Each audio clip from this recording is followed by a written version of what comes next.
Hello everyone, my name is David. I have just arrived back in the door after my L4, L5 microdiscectomy. I was away for a total of 36 hours. I underwent the operation at 9 o'clock on Friday morning and I'm now back home. It's Saturday evening. I feel relatively well. The surgeon said the operation was a success. I'll give you a bit of background about my situation, but I should probably point out first of all that this is not intended as a substitute for medical advice whatsoever. I should also mention that I've taken 2 tramadol tablets, so anything I say should definitely be taken with a pinch of salt. I'm 31. I have had back pain since February 2012, so 15 months now. I was lifting weights in the gym and I felt something pop when I was squatting, and that's when the first major symptoms of this episode happened. I tried everything before finally deciding that surgery was the right option. I tried going to osteopaths, chiropractors, physiotherapists, acupuncturists. I was doing stretching, walking, swimming, Pilates. I was taking a range of medication, including pregabalin or Lyrica. I was taking diazepam, paracetamol, ibuprofen, then diclofenac, then naproxen. I was also taking prednisolone, low-dose steroid. And it seemed like the disc herniation wasn't receding. The MRI scan, which I had in May 2012, showed significant herniation at the level of L4, L5. There was also some herniation at L5S1.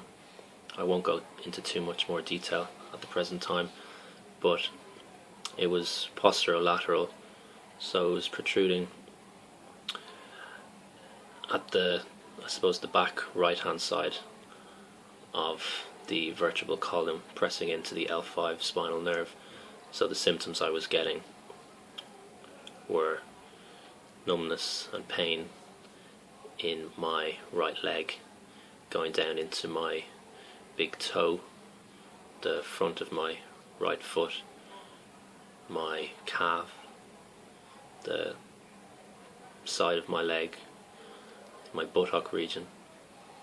The pain in the lower back wasn't too bad, but I mean I couldn't bend down properly. I haven't been able to run in 15 months. I didn't even run for a bus, so my activity had gone from training 5, 6, 7 days a week to almost nothing. I was relying on the odd swimming session, plenty of walking and cycling, maybe 3-4 miles maximum a day. That was my activity level. So the decision to undergo surgery was not one that I took lightly. Initially, when talk of surgery came up, I was incredibly against it, and I thought that would be a final resort, and it was a final resort. I never thought that I'd be going down this route. As I said, I'm 31. I had my first episode of back pain when I was about 21. Then again when I was 22. I used to do a lot of competitive rowing, and it kept me out of the sport for a year, but I think I had a disc herniation at L4, L5, and I recovered. I got back into the sport. I then took up cycling and started doing long distance running, and I've done quite a lot of events which in hindsight would have put extra stress on my discs, but as I'm sure many of you who are watching can imagine, if you're in training for an event, it's very difficult to want to admit that you might have an injury such as this, and the option of stopping training it's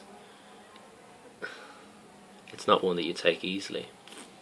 And when I got these symptoms first back in February 2012, I wanted to take as little time off as possible because I was training for a half marathon, and in hindsight that was a really bad decision. What I should have done is I should have rested, I should have mobilized, started walking, I should have taken anti-inflammatories with food, and I should have really let the pain guide me. Instead, all I remember saying to my osteopath was, can I do this half marathon in 3 weeks?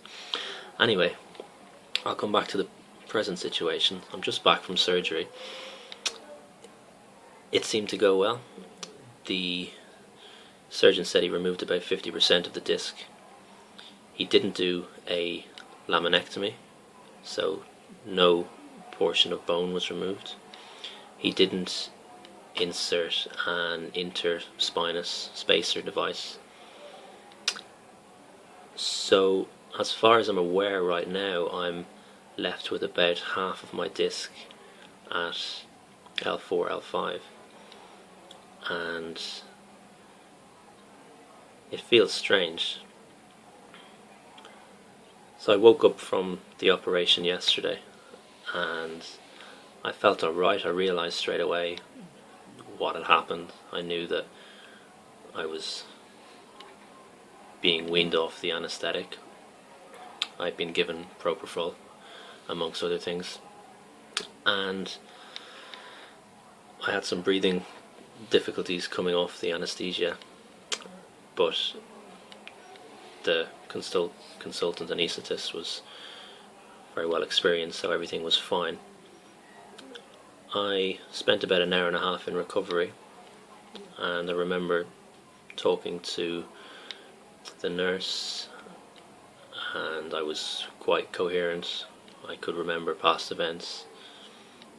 I had no recollection whatsoever of the operation. The last thing I remember was feeling that the anaesthetic agents were taking effect as I was in the anaesthetist room just before going into theatre. And that was a really nice feeling. It was the first general anaesthetic I've ever had, and it went really well. I was quite nervous. No one in my family has had one before, to the best of my knowledge, and it went well. So I woke up, and when my obs were fine, I was taken to the ward. I was given Oromorph, so oral morphine, 5 milligrams. It didn't do too much for my pain. I had about 3 of those over the next 6 hours. I felt a little bit woozy. I had visitors and it was really, really good to see them, and I do remember being somewhat coherent, but I found my working memory wasn't great.